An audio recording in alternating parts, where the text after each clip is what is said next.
horta waxaa la yaab leh, waxaa la yaab eh yaa waxaa la yaab eh oo la yaab eh yaa dalkan xukumo mase yaa dalkan u wado dagaal sokeeye inuu dib u baasaasmo. labadaas waa inaa kala ogaatiin. qafki aana raacsadeen tiim farmaajo mase kasoo horjeesto qabiilkoo raba ha ahaado, Soomaali 4.5 ayaa meesha ku wada joogaan.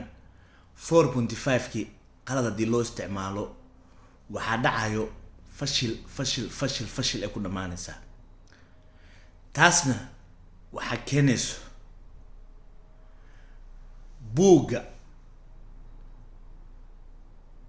ee yaalo madaxtooyada mase buugga siyaasadda ee yaalo dalkeena Soomaaliya.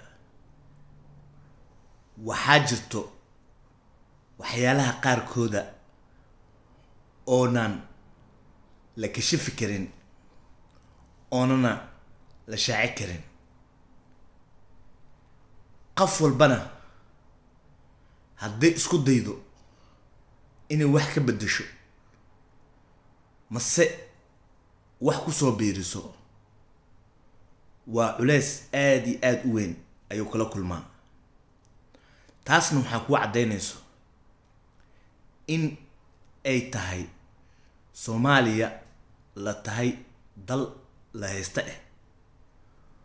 war dal aan lacagtiisa isticmaali karin, dal aan khayraadkiisa isticmaali karin, dal aan haysanin dad kala dambeeya. dowlad waxay ku taagan tahay calanna oo ku jiraa, cibaadana lagu heli karaa, caalankana lala tadami karaa. waa in qalbiga iyo laabta saafi laga wadaya, loo midaysan yahay meesha aan gaari doono dunida ay marayso.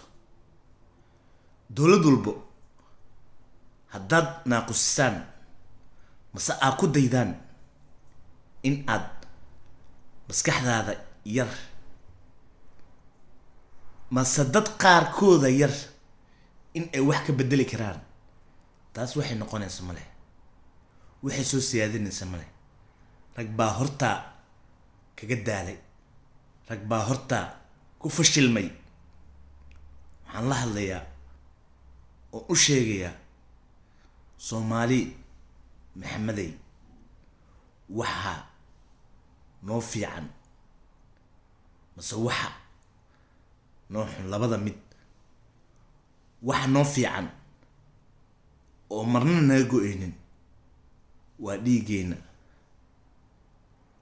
waxa noo fiicneenna waa in aan muran iyo qabyo 4 sano mar aan dhaaf weysanahay xadka loogu talagalay siyaasadda dunida.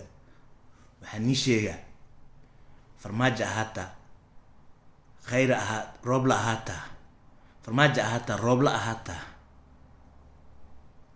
midowga mucaaradka ahaata, intaba waxaa loo baahan yahay simnaan iyo daacad. soo booqo hoyga habeenka, marnana uma tureyno waxaad tahayna